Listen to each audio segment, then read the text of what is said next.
On June 5, 1983, Grenada's Prime Minister, Maurice Bishop, addressed an audience of some 3,000 people at Hunter College in New York City. Bishop was in the United States as part of his government's long-standing policy to normalize relations with the United States. But the Reagan administration, rather than consenting to meet with the Prime Minister, stepped up its attacks against Grenada, accusing the Bishop government of being a Soviet-Cuban pawn and a threat to democracy in the region. The real reason for all of this hostility is because some perceive that what is happening in Grenada can lay the basis for a new socio-economic and political path of development.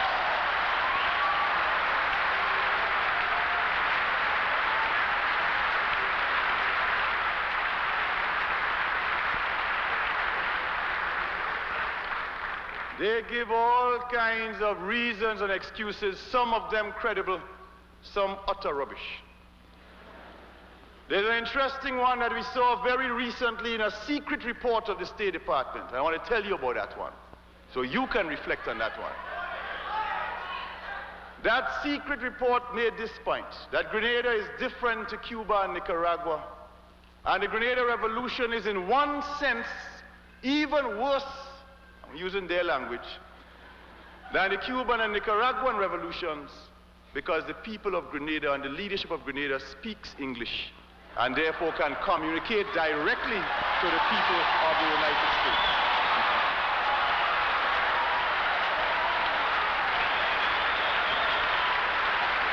But I want to tell you what that same report also said, and said that also made us very dangerous.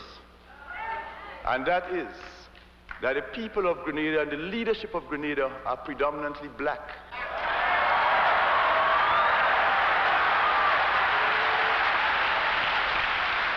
They said that 95% of our population is black, and they had a correct statistic.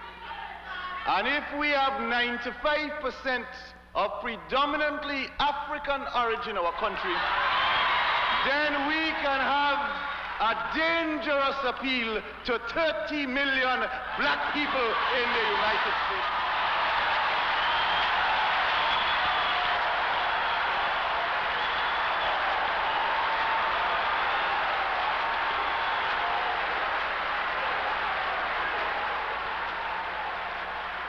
Less than 5 months after his appearance at Hunter College, Maurice Bishop, a number of leading members of the New Jewel movement, and many Grenadian citizens were killed. 6 days later, following the executions and killings, 6,000 U.S. troops, supported by helicopter gunships, fighter aircraft, and a large naval task force from the world's most powerful nation, invaded Grenada, the smallest sovereign nation in the Western Hemisphere.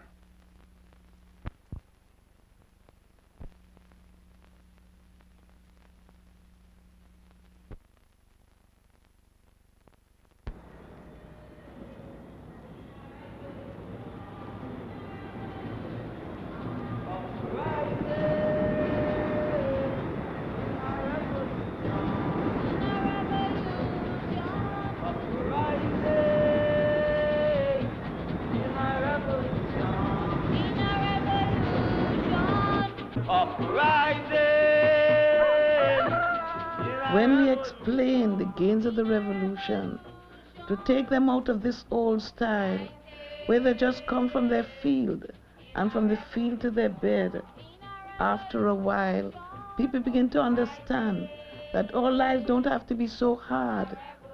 Things can change, you know. Gone are the days when our mothers and sisters were sex-exploited for jobs. Today, the people are enjoying many more democratic rights and freedoms and are much more involved and participating in the building of our revolutionary process. All countries are different things we want to form.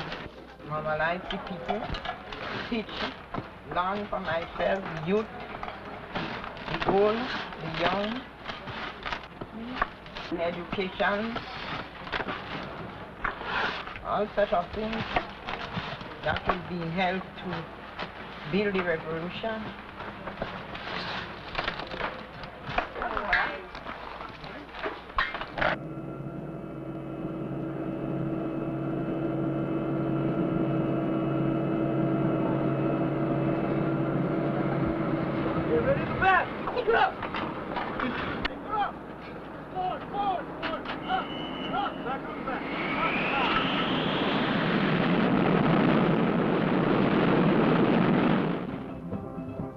The Caribbean is a region of many cultures and peoples who share a common history.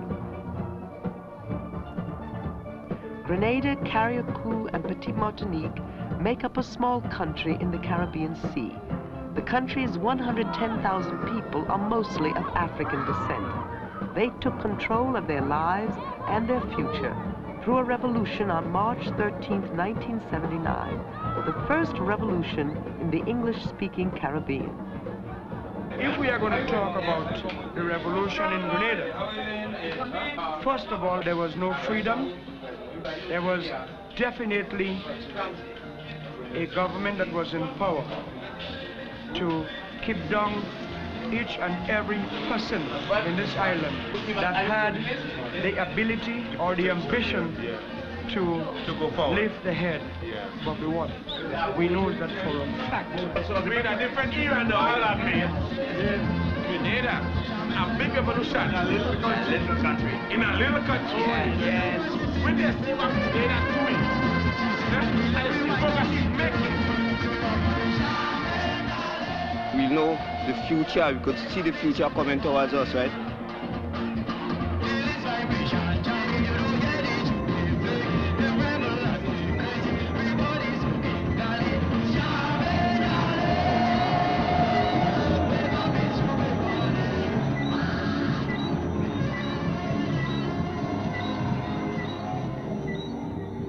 March 13, 1979, comrades, was a bright new dawn for the people of Grenada and the working people of the Caribbean. That dawn marked the end of the long, dark night of terror and the beginning of a new day for our people.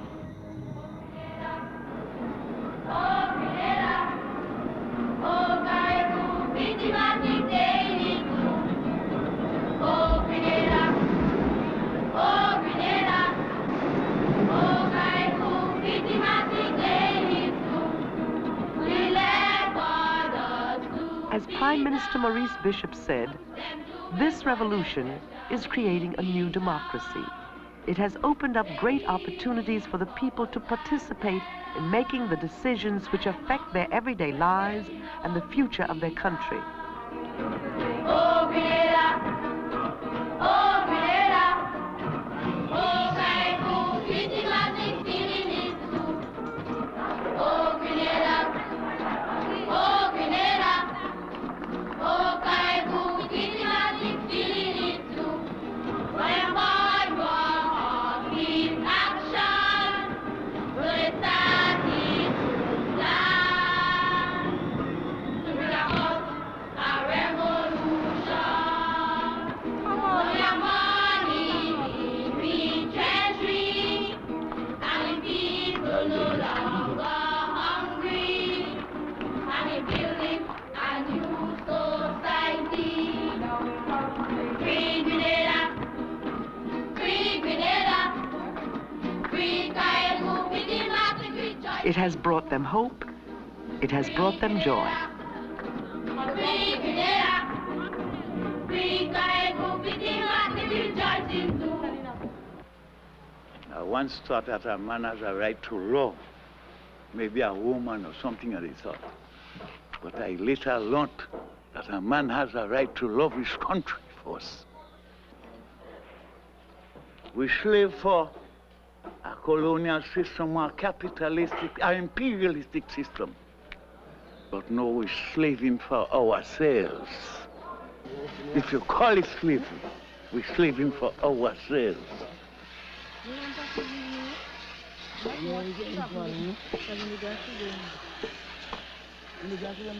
It didn't came by an accident. It came through the struggling people of this country. with the will to free themselves.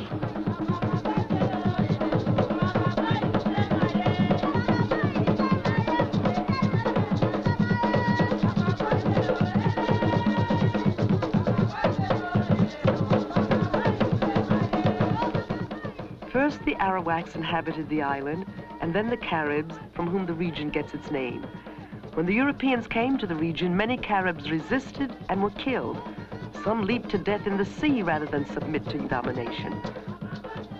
From the time Europeans first came to this region, they fought one another for control of the area's land, wealth, and sea lanes.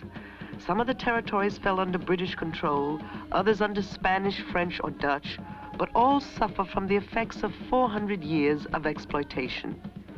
The British eventually gained control of Grenada and incorporated the island into their colonial system of triangular trade. This system took raw materials and luxury items to Europe and brought finished manufactured goods from Europe to the colonies. I want to hear the drums. Africans were captured and brought to the colonies to provide the needed labor.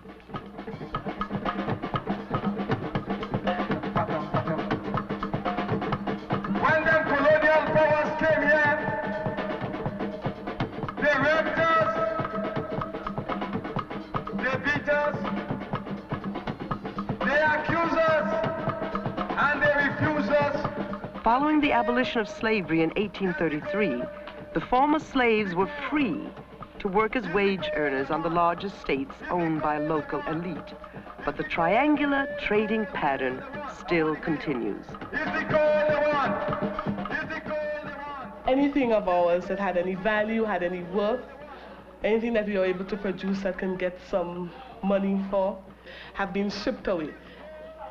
In a way, it seems as if our whole life, or people, or culture, or being have been made to be shipped away to the metropolitan countries. In that whole process of shipping ourselves away, we have been underdeveloped. We have been consciously underdeveloped, if you can call it that way. Among agricultural workers, you know, they have to get up early in the morning, go to work, come back, hurry home in the afternoon. And this thing had to go on every day. They lived in houses that were falling down. They couldn't buy adequate food at the end of the week because they were only working from $12 and $15 at the end of the week. And what did they get for it?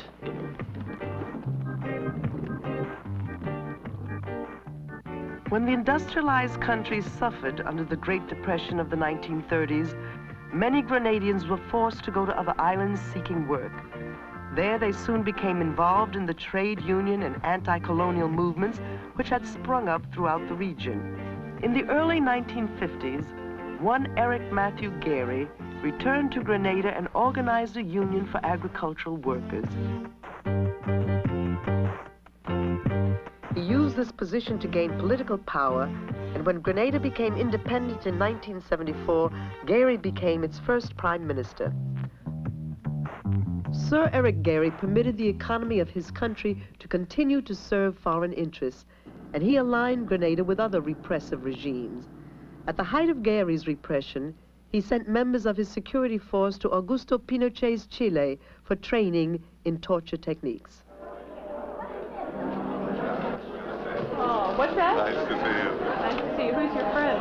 Right Honorable Sir Eric Gairy. By now, the United States was the dominant force in the region, and it projected Gairy as a respectable Caribbean leader. But he led his people to believe that the key to his success and power came from God. So Eric Gairy projects himself as the only person that stands between God and Grenadians. He said several times that he was only answerable to God. He made the statement himself. And so people did not find it very easy to challenge the leader, since the leader was God's representative on earth. He was ruling by divine right. Ladies and gentlemen, thank you. And therefore all questions relating to his his tenure of office relating to his abuses and so forth should not be directed to him, but indeed should be directed to God. In the midst of Gairy's tyranny, he was knighted by the Queen of England. We did not have to read a Karl Marx to understand what in fact was before our eyes for all our lives. Gairy's personal corruption led the country into economic decline. Agricultural production dropped 25%. Unemployment rose to 47%. Food prices rose 200%. Clothing 164%. Housing 135%. Moreover, he sexually exploited women who sought work in the public sector. Gairy built no new roads, no new schools, no new infrastructure. Under Gairy, there were roads in the hole rather than holes in the road. So bad was the situation. You know, to take a bus from Grenville to St. George's used to cost a laborer what that laborer would make in a day. Remember people coming down the road, either cursing or crying or, you know, in dismay from the kinds of lack of social services that there were in the country. People were taking out their teeth instead of having it repaired because to fill a tooth was so expensive. I remember the situation facing people for medical care, where people would go and sit for hours and hours and hours.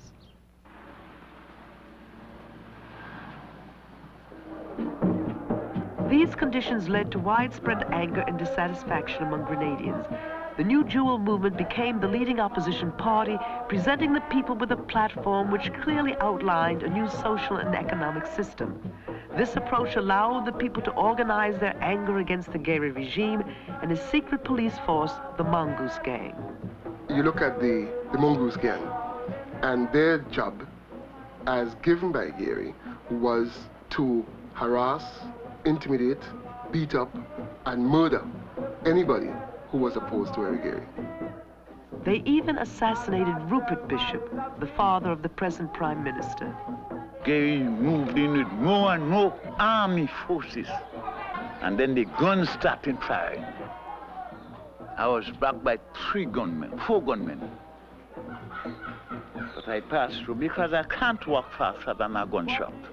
There's no use of running. The unrest continued to mount in the country.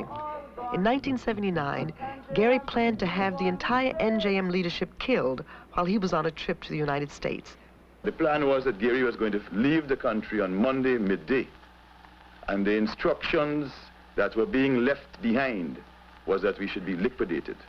That left us in a position where we had to choose whether to sit and wait for liquidation or whether we should move on the offensive.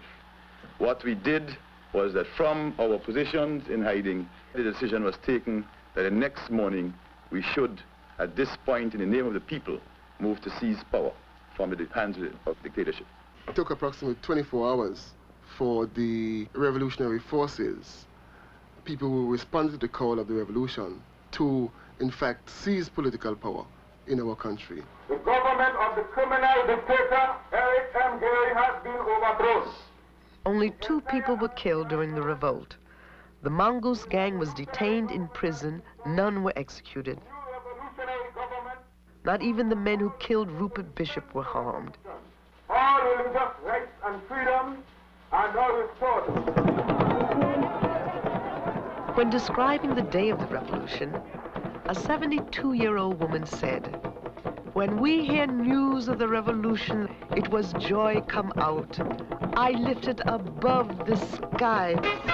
Gairy is a wanted man.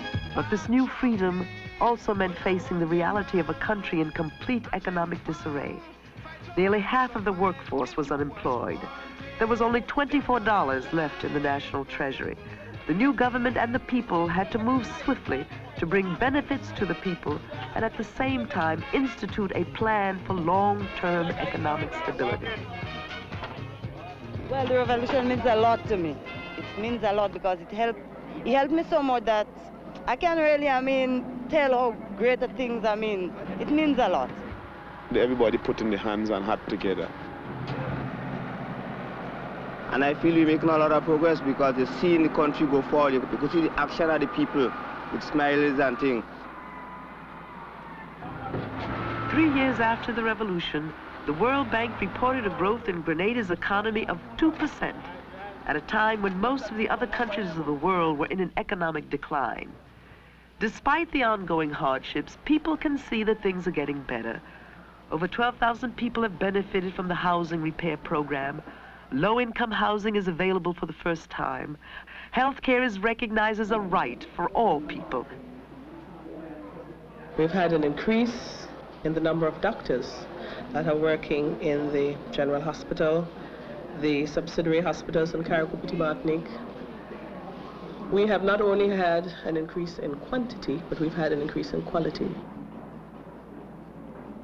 We've had assistance from a lot of the friendship groups, from a lot of countries, from organizations that comprise not only Grenadians, but other internationalists in solidarity with the revolution in Grenada. It really interests me how revolutionary politics influences health and health medicine, and especially also how they are going to build up this sort of primary health care system here. That's what interested me most.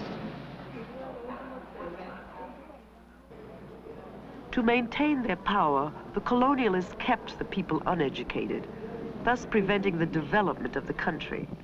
Now, for the first time in a century, a new public secondary school has been built. The National Women's Organization provides free school books and uniforms for the children of very low-income families. And sports, cultural, and recreational programs are provided after school for children 5 through 14. I really like Pioneers, and I do a lot of skits and so.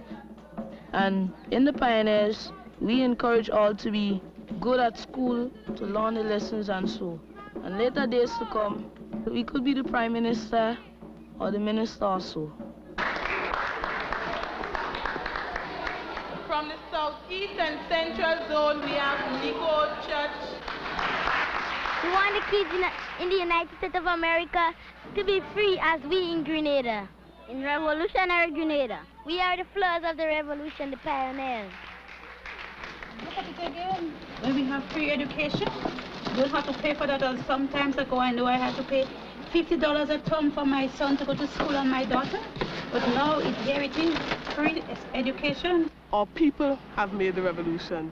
The revolution is the people. And without educating and preparing them for the role that they have to play within the change that is taking place now, we would not have a revolution. Yeah. I am from Grenada, Carib and Petit Martinique. You are from Martinique. He is from Aruba. The Center for Popular Education immediately tackled the problem of adult illiteracy, lowering it to 5% in less than 3 years. Are from the Caribbean. Your trainer don't ask you at any point in time, Daddy, assist me and show me how to do this song, that song. That's what I'm talking about, really. Right, and you get a problem because you haven't got the reading and writing skill to show them how to do. And what hurt me heart is when you see they go to school and they come back and they have their homework to do and they're having some tough time. I don't have to tell them. I don't know to tell them. I don't know what to tell them. Right? And I'm really, really interested. They really feel me there, you know. Right. Because, I mean, who to tell them? It's we. Right. We are one people. We are one Caribbean. I think most people appreciate that all education is development. Even during the construction of the airport, we are going to be benefiting not just the money that's being spent to construct the airport, but the skills that are being acquired at present by Grenadian working on the airport. And when we get a highly skilled group of Grenadians who had been trained at present at the airport. This will lead to further economic development of the country when the airport is completed, because they can go into other construction. Capital investment has increased by over 700% since the days of Eric Gairy. I work with government for about 15 years, and I operate this tractor, and I find everything going well with this project. But when I used to work in the past government, I used to be laid off certain time because, you know, it didn't have much work. But I find now you have plenty of work, and I like to work at Eastern Main Road because I want to see the project success. So I try all my best to help. Since after the revolution, I feel the country progressed a lot, right? Because the construction that's going through. We want to build an economy. We want to build the economy, you know, at least, well, you know, we know imperial is strong, but somehow we want to build ourselves.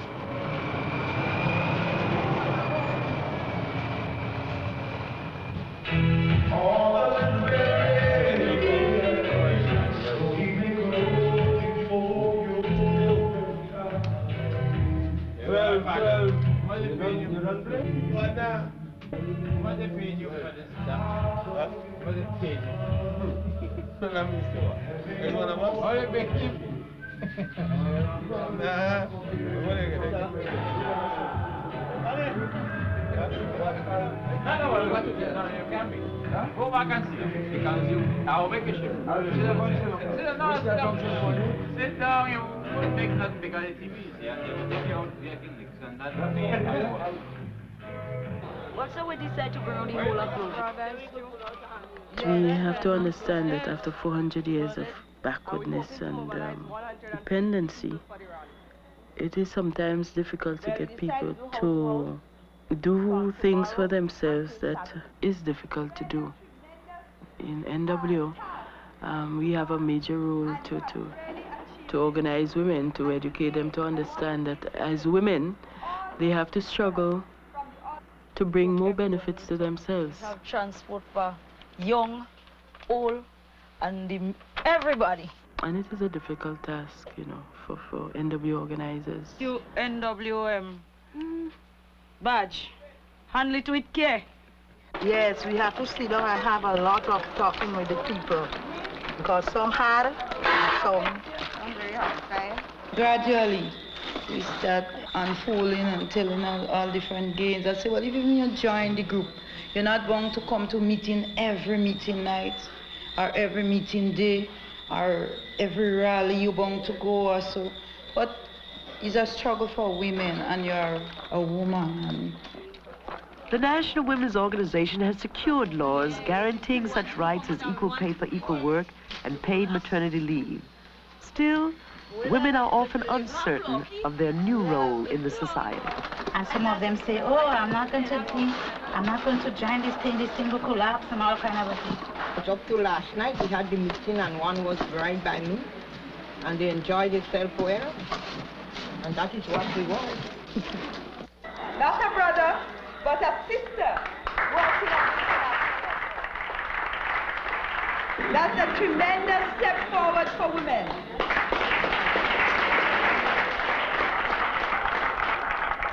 The movement of our women is part of the movement of all our people to extend the rights and the power of all our people in our society. It doesn't matter if it's women's rally or not, if it's men's rally.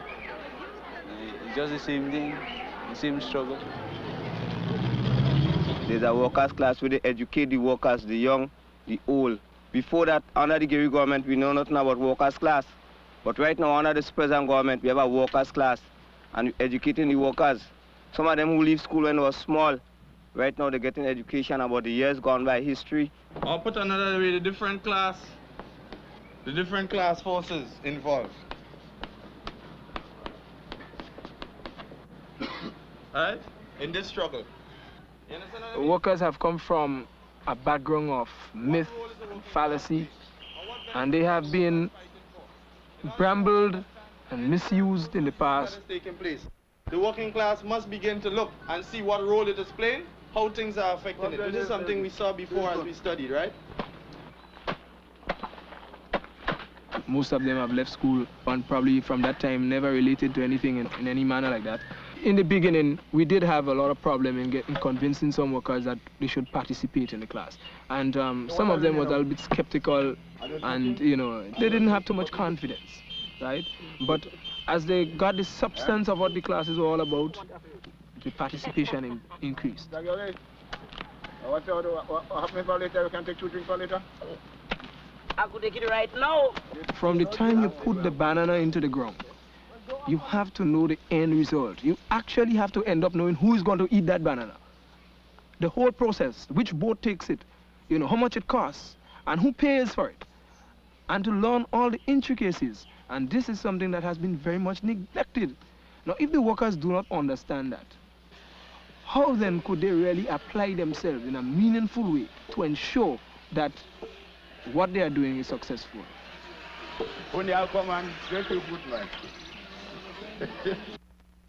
Cunha is an agricultural worker who invented a trap using local wood to catch cocoa beetles, which were destroying this valuable crop.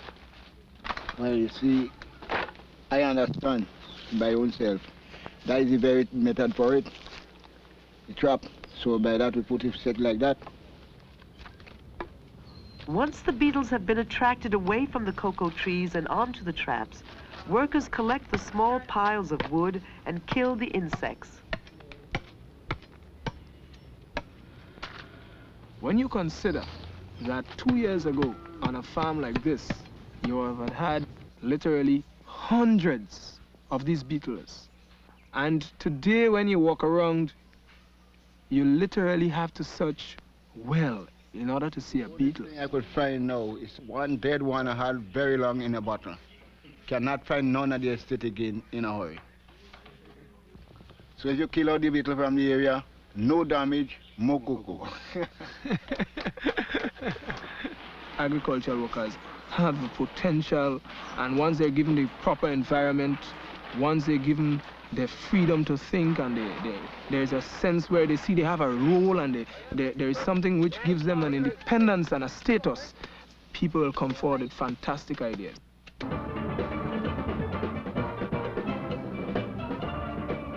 Prices for Grenada's main export crops, nutmeg, cocoa, and bananas, are controlled by the world market, so the country can never predict its own income potential. Grenada, with some assistance from international development agencies, is now diversifying crops and utilizing modern farming techniques to get out of this state of dependence.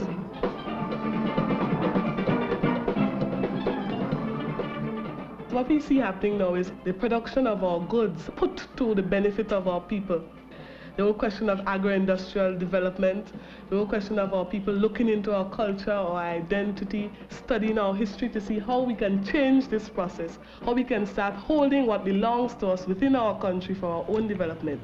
And we see development living, coming into being within our country. Minister of Finance Bernard Cord explained the significance of the new agro-industrial plan at the first international conference in solidarity with Free Grenada. With 400 years of private sector in Grenada and 400 years of 8 million pounds of mangoes falling on the ground and rotting on trees throughout Grenada, it took the PRG to take those mangoes and to can and bottle them, put mango slices, mango juice, mango nectar, nutmeg jelly, tamarind juice, tamarind nectar, and all the other ranges of fruits and juices.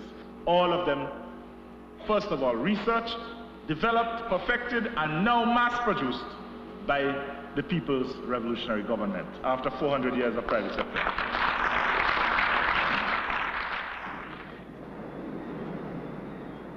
The fishing industry is another example of how British colonialism kept Grenada from developing its potential. Since the revolution, the PRG has acquired a modern fishing fleet, and men and women are being trained in fishing techniques at the new fishing school. Grenada, a country surrounded by water, found itself actually importing most of its fish and unable to feed its people properly otherwise. What we produce here must belong to us. What's ours is ours. We don't want what America has, or Canada has, or any other country. We want what we have to be ours.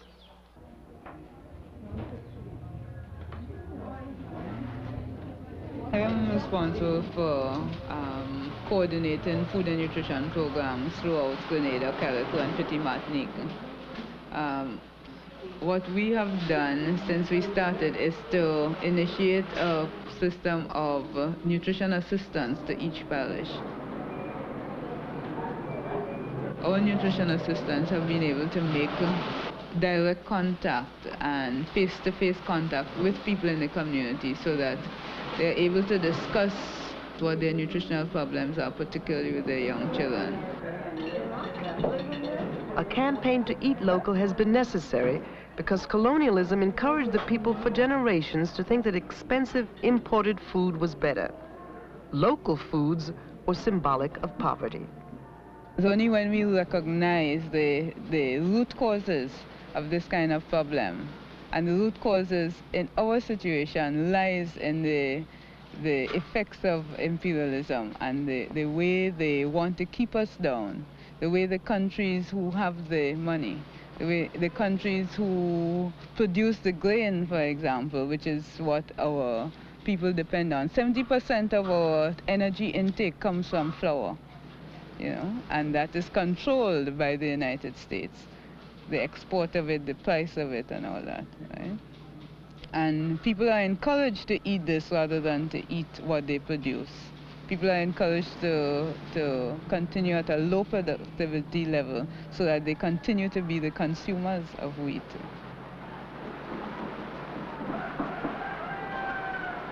The Caribbean is seen fundamentally, or Latin America is seen fundamentally, as a collection of banana republics. Our people are not respected. Our sovereignty is dismissed. In fact, some people see us as Neanderthals. Such arrogance has always characterized the U.S. involvement in the Caribbean. The more than 200 interventions made by the United States, military interventions, since the 1790s, more than 100 of those interventions have been in the Caribbean.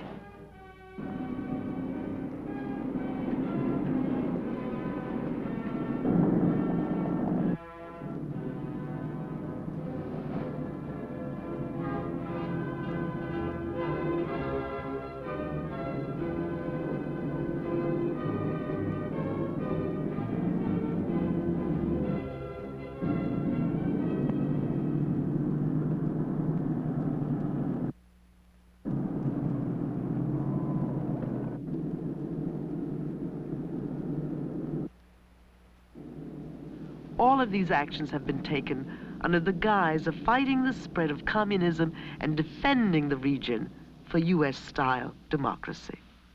And then there was June 19th, 1980. June 19th, 1980 was another occasion for counter-revolutionary destabilization. A bomb was placed where thousands of Grenadian patriots had gathered. This bomb was placed and intended to eliminate and to, make a mass murder of the Grenadian leadership. It did not do that, but 3 women were murdered. Over 100 people were hospitalized, and the investigations of the government proved that those inside Grenada who were involved in placing the bomb and in making sure that it went off, that they were supported by CIA contact men. And this was yet another occasion when we knew that the CIA was involved in the general destabilization of the country.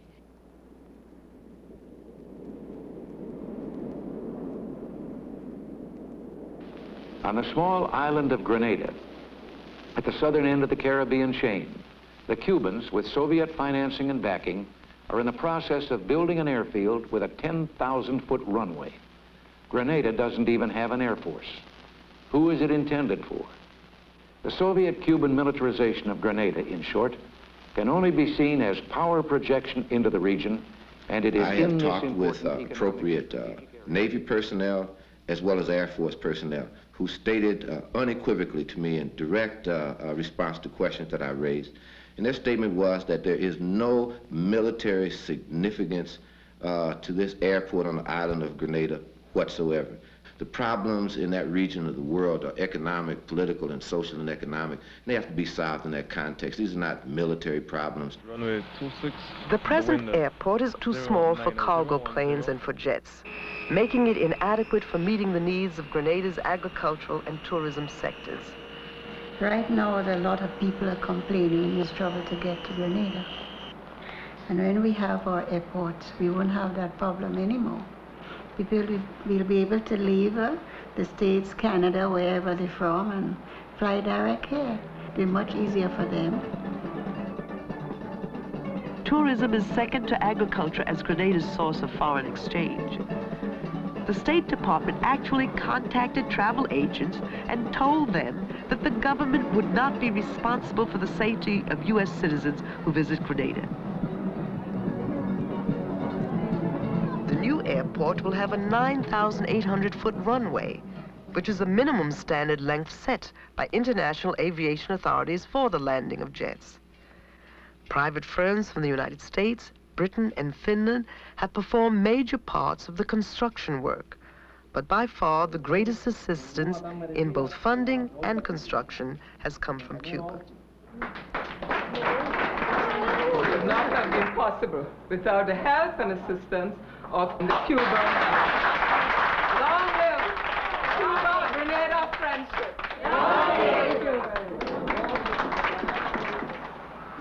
Despite Grenada's progress, the United States continues to spread misinformation, not only about the new airport, but also about human rights within the country. We have to struggle as people who are being destabilized every day to get people out there to understand the really devastating effects of propaganda. According to the Bureau, it had received complaints about mass torture being practiced by the Bishop government. You get this whole question of the disinformation being hidden behind the facade of a free press and a free media generally. The major media both inside the U.S. and in the Caribbean region have persistently published stories which reflect the U.S. government's position about Grenada. It says there are over 700 political prisoners on the island. The number of prisoners far exceeds the capacity of the jails. So Bishop has ordered the construction of prison farms similar to those existing in Cuba. We have some prison farms now. They are warehousing prisoners in semi-trailers received from Cuba, in which they hold them for many hours under the intense heat of the sun that practically cooks them. We cook in prisoners now in warehouses. This is the same year when if you drive around Grenada, you see the most amount of signs of activity of building. When more and more nationals from abroad are coming back home and building new houses. When more and more activity is going on in all of the other areas in terms of the programs of the revolution. Despite all the lies and propaganda, the Grenadian people know the truth and are prepared to defend their revolution. For hundreds of years, we gave you our labor, our sweat, and our tears. True, true.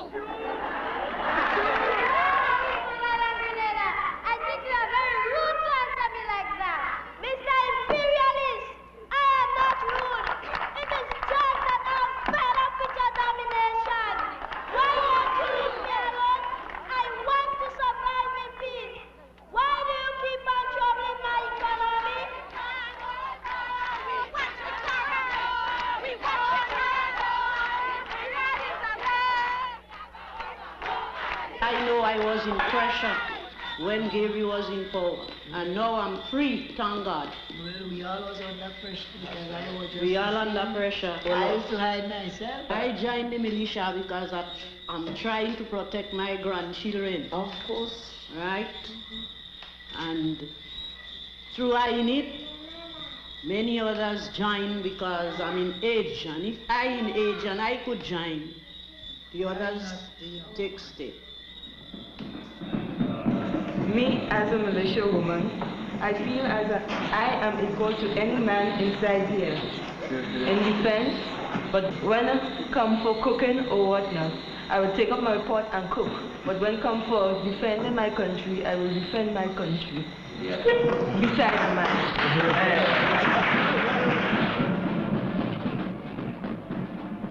We in Grenada here should be in solidarity with the people of El Salvador.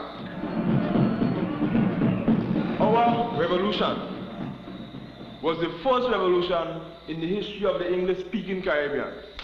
Our revolution came out at a time when the people of the world were up in arms about the oppression, when the people of the world were overthrowing dictators. Let us remember our struggling sisters and brothers in Africa, in Namibia, in South Africa, who are presently fighting against white racist minority regime. So we have a very historic task, a very noted and remarkable task to ensure that the revolution in Grenada stays there, remains, and that it grows from strength to strength. If we can't defend our revolution, defend what we fought and struggled so hard to build, we cannot continue to work with the right kind of solutions.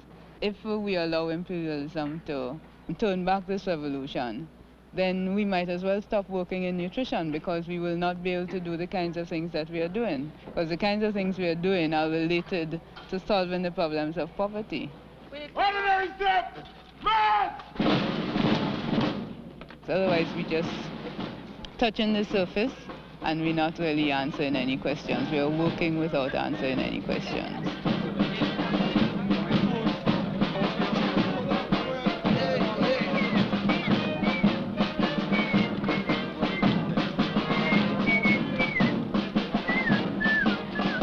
The United States has stated that Grenada is not democratic because we do not have elections. Our history of electoral rule under the Gairy dictatorship did not give our people a chance to have a say in the day-to-day running of Grenada. Previously, we had elections once every 5 years. Now with the new democracy, the new grassroots democracy, where the masses comes in the organizations and meet on a weekly or monthly basis and discuss a problem in various parts of the country through the mass organization as different, where only 15 men used to discuss the problems of the people before. Comrades are in favor of the rules as they are presented, and comrades vote using the credential cards, right? Comrades are against, any against, they show by raise of hand using the credential cards. With the new democracy, the grassroots democracy, everybody will discuss the problems of the country through the mass organizations, in the various groups in the villages, and then on the parish level and nationally. Any force that is really held in, whenever it's let loose, like the youth had the opportunity to be let loose on March 13th, then you'd find it resulting in things like these, a mass organization of youth. You know? The youths were suppressed for so long that, well, obviously, once they got the freedom, you know, they felt free to organize themselves, to take part in all the things that they know for their betterment, in the creation of that better, that new and just society that we speak. I'm very glad. Our people have rejected the 5-year Westminster-style democracy because we don't have to wait 5 years to say what we want as a people. We get it every day. We get the opportunity every day. And next thing again, the zonal council meeting.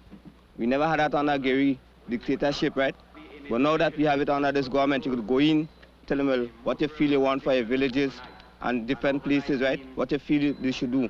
And they take a good at least, listen to what you're saying. But under the Gairy dictatorship, we never had that. Gairy see and he's all, when he say this, that go on, right? So I feel we're going forward, I feel we're moving. You're hoping that I will tell you that by tomorrow morning all the roads in St. George's or in the parish of St. George's will be in excellent order? Of course, a workers' council is something which is entirely new to me. No doubt you were thinking that someone who were answering questions in such a big gathering for the first time might have been a bit shy.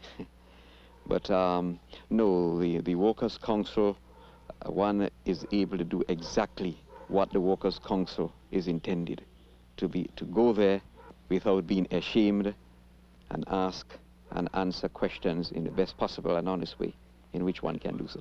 Why it is that at times when you have a gang of people working, instead of this new form of participatory democracy is attracting attention and capturing the imagination of people throughout the region. Grenadians are creating a new form of government which is more responsive to their needs than any they've ever experienced. The new democracy is still being created, but already Grenadians have participated in the preparation of the national budget. And soon, the recently established Constitution Commission will submit a first draft of the new Constitution to the zonal councils for debate, changes, and approval. To congratulate Comrade Burke on his splendid explanation. I think he has done a job. There is no other country in the English-speaking Caribbean where on any night, in any part of their country, you could find a permanent secretary trade and a budget officer in the Ministry of Finance, together with ministers of government who come forward and report to the people and present themselves for scrutiny. No other country.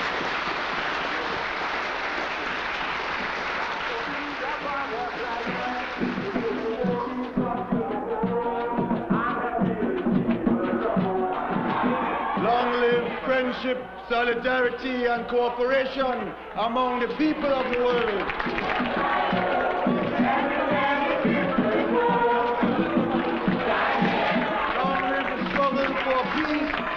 Social progress and national liberation. Long live the Grenada Revolution. Long live the fighting people of New Grenada. Forward ever! Forward ever! Thank you very much, and a very pleasant good evening to you, comrades.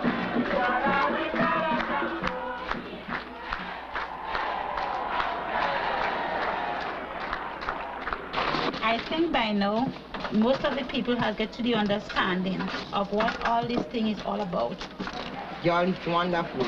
It's so good. I mean, Grenada very going forward.